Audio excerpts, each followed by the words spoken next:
What if the one thing you're most certain about is the one thing you have never truly examined? You say I without hesitation, without doubt, without ever stopping to ask what that word actually points to. Because everything else changes. Your body changes, your thoughts shift, your emotions rise and fall, even your beliefs evolve. And yet, through all of it, you still say, I am the same person. So, what is this I that remains when everything else is in flux? Is it your body? But your body is not the same as it was years ago. Is it your mind? But your thoughts contradict each other constantly. So, what exactly are you? Because the Qur'an does not treat this question lightly, it does not reduce you to flesh and bone, nor does it leave your identity undefined. It forces you to confront something deeper, that what you call yourself is not something you see, not something you touch, but something you experience. And if that is true, then everything you think you are may only be the surface.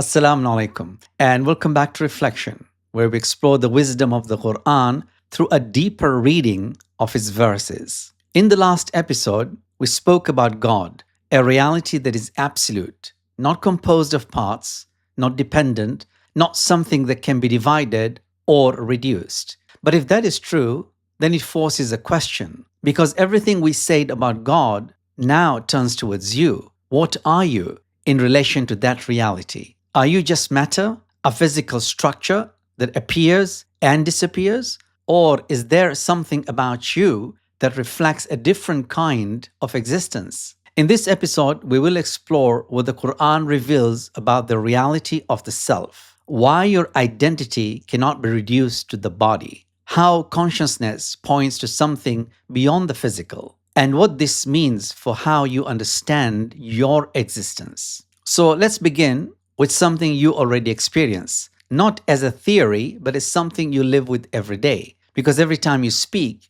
you reveal it. You don't say, I embody. You say, my body. And that single word changes everything. Because my implies ownership, and ownership implies distinction. The one who owns is not the thing being owned. Now think carefully. Your body is constantly changing, year by year. The body you had as a child is gone, and yet you never felt like you disappeared. There is something that remained, something that carried through every physical change. So if your identity was your body, then every change in your body should have changed you, but it didn't. The Qur'an forces you to confront this directly. It describes a moment when the human being is taken, but the body remains. It says in Surah Al-Zumr, that is Surah number 39, verse 42, Allahu yatawaffa al-anfusa hina mawtiha wallati lam tamut fi manamiha. Allah takes the souls at the time of their death and those that do not die during their sleep. Think about that. The body is still there, visible, unchanged in form, and yet the person is gone. So what exactly was taken? Because whatever that is you. This is where the illusion breaks. You are not the structure that remains. You are the reality that departs. And that reality is not something physical. Because everything physical can be divided, broken down, separated into parts. But you do not experience yourself that way. You don't feel like pieces. You don't experience yourself as fragments. You experience yourself as one, a single unified presence. This is exactly what Imam Ali alayhi salam points to when he says, أَعْظَمُ الْجَهْلِ جَهْلُ الْإِنسَانِ نَفْسَهُ. The greatest ignorance is for a person to be ignorant of himself. Because the moment you confuse yourself with your body, you reduce something unified to something divisible, something constant to something temporary. So the question is no longer, do you have a body? That's obvious. The real question is, what is the one that remains when everything physical changes? Pause for a moment. If your body can change completely and yet you remain the same, then what exactly are you?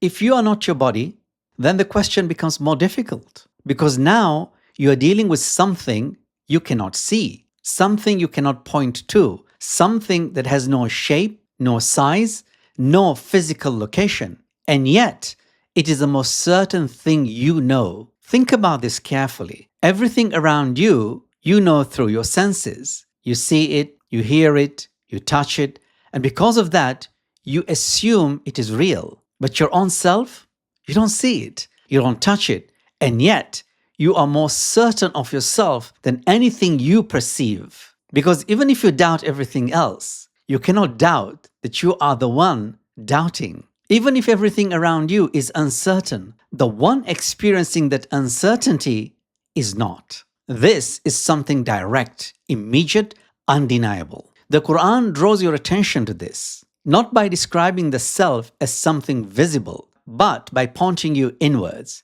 It says in Surah Al-Dhariyat, that is Surah number 51, verse 21, وَفِي أَنفُسِكُمْ أَفَلَا تُبْصِرُونَ. And within yourselves, do you not see? I still remember when I first came across this verse, it made me pause. Not because it was complex, but because it felt like it was speaking directly to me. It wasn't asking me to look outward, it was asking me to look within. And that question stayed with me. Notice the language. It does not say, look at something outside. It says within yourselves. Because the reality you are trying to understand is not external. It is something you are already experiencing. And this is why yourself cannot be reduced to something physical. Because everything physical is known from the outside, observed and measured. But yourself, it's not observed. It's the one observing. You don't discover it the way you discover objects. You don't arrive at it through your senses.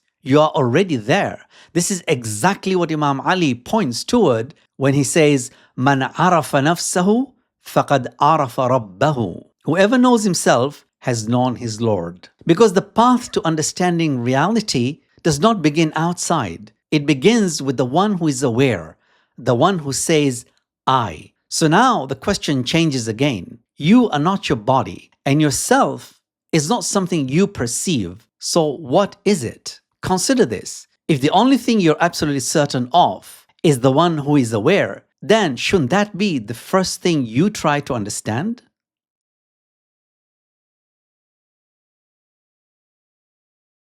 So now the question becomes unavoidable. If you're not your body and yourself is not something you perceive, then what exactly is it? The Quran does not leave this unanswered. It introduces a moment that changes how you understand yourself completely. A moment in the creation of the human being. It says in Surah Al-Hijr, that is Surah number 15, verse 29, فَإِذَا سَوَّيْتُهُ وَنَفَخْتُ فِيهِ مِنْ رُوحِي فَقَعُوا لَهُ سَاجِدِينَ. So when I have proportioned him and breathed into him from my spirit, then fall down before him in prostration. Now pause here, because this verse is often misunderstood. When it says from my spirit, it does not mean that a part of God entered the human being. Because earlier we established something fundamental. God is not composed of parts, not divisible, not something that can be broken into pieces. So this cannot mean that something from God was separated and placed into you. So what does it mean? The Quran uses this language to indicate something else entirely. Not composition, but honor. Not division, but attribution. Just like the Quran says, the house of Allah, Baytullah, the servant of Allah, Abdullah. It is not saying that the Kaaba is a part of God or that the servant is divine. It's an attribution that elevates. So when it says, my spirit, it is telling you something profound. That what defines you is not your body, a created reality, but one that carries a unique relationship to its source. And that is why yourself is not material, because it does not behave like material things. It is not divisible, it's not physical, and this is why you experience yourself as one, not as fragments, not as pieces, but as a unified presence. This is exactly what Imam Ali alayhi salam alludes to when he says, وَتَحْسَبُ أَنَّكَ جِرْمٌ صَغِيرٌ وَفِيكَ انْتَوَى الْعَالَمُ الْأَكْبَرُ. You think you're a small body, while within you is enfolded the greater world. Because the reality of the human being is not what appears on the surface. It is something deeper, something that cannot be reduced to matter. So now the picture becomes clearer. You're not your body, you're not something you perceive, and you're not something divisible. You are a reality that has been given to you, a reality that defines you. Think about this carefully. If what makes you is something that is not physical, then what does that say about your existence?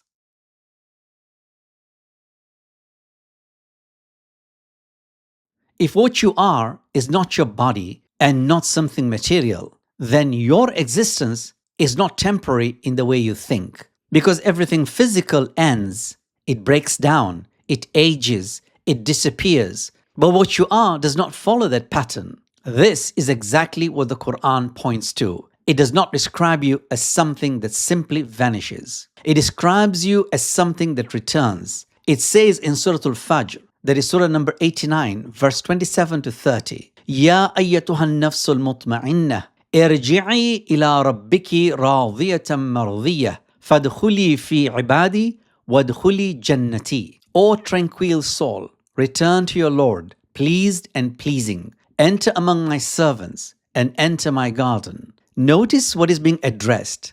Not the body, not the physical form, but the nafs, the self. And notice the language. Return. Not end, not disappear, return. Which means you came from somewhere and you are going back. Now think about what that means. If your reality does not end, then your actions do not end with your body. If your self continues, then what you become matters. Because your actions are not just moments. They shape you. They form the state in which you return. This is why the Qur'an does not just ask what you did. It asks what you bring. As anchored in Surah Al-Shu'ara, that is Surah number 26, verse 88 to 89. يَوْمَ لَا يَنْفَعُ مَالٌ وَلَا بَنُونَ إِلَّا مَنْ أَتَى اللَّهَ بِقَلْبٍ سَلِيمٍ. The day when neither wealth nor children will benefit, except one who comes to Allah with a sound heart. Because what matters in the end is not the actions in isolation, but the state of the one who returns. This is exactly what Imam Ali alayhi salam emphasizes, that a human being is not defined by outward form, but by the reality they carry within. So now the question becomes personal, not theoretical, not philosophical, but immediate. Because if you are more than your body, then your life is more than moments. And your choices are not temporary. They are shaping something that will outlast everything physical. Sit with this for a moment. If you're going to return, not just as a body, but as a self shaped by what you became, then what are you becoming right now?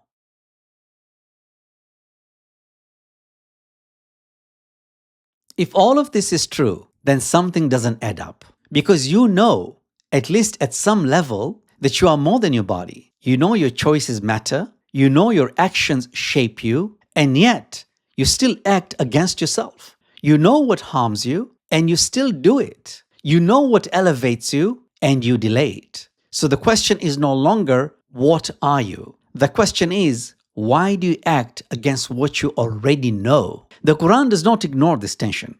It brings it to the surface as anchored in Surah Al-Hashr. That is Surah number 59, verse number 19. وَلَا تَكُونُوا كَالَّذِينَ نَسُوا اللَّهَ فَأَنْسَاهُمْ أَنفُسَهُمْ. Do not be like those who forgot Allah, so He made them forget themselves. Think about that. Forgetting God leads to forgetting yourself. Not just spiritually, but existentially. You lose clarity, you lose direction, you lose the ability to recognize what you truly are. And once that happens, self-betrayal becomes easy because you are no longer acting from awareness. You are reacting, drifting, following impulses that pull you away from what you were meant to become. This is why the problem is not ignorance alone. It is forgetfulness. A disconnect between what you know and how you live. This is exactly what Imam Ali alayhi salam warns us about when he says, لا تكن عبد غيرك وقد جعلك الله حرا. Do not be the slave of other than yourself when Allah has created you free. Because every time you act against your higher self, you surrender that freedom, not to something external, but to your own lower impulses. So now the questions become sharper. You are not your body. You are not something temporary. You are a self that is returning to God. So why do you keep betraying it? Ask yourself honestly, is the life you are living right now aligned with what you know to be true? Or are you slowly becoming someone you are never meant to be?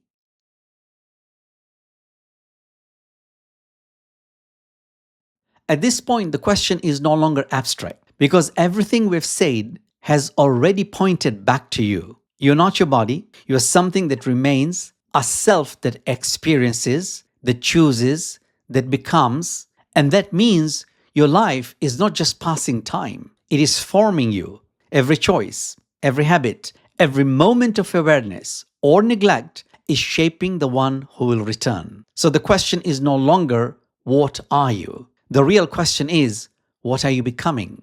And more importantly, are you becoming it consciously or are you drifting into something else? Because the most dangerous thing is not that you don't know, it's that you know, but you don't act. And that is where the next question begins. In the next episode, we explore something deeper. If you already know at some level what is true, then why do you still act against it? Why do human beings betray themselves? Not occasionally, but consistently. Why do we move toward what harms us and away from what elevates us? Why do we delay what we know matters and prioritize what we know doesn't? And what is happening internally when that disconnect appears? If this reflection made you pause or made you think differently, then consider subscribing, leaving a comment, or sharing it with someone who might need to hear it. Until next week, wassalamu alaikum wa rahmatullah.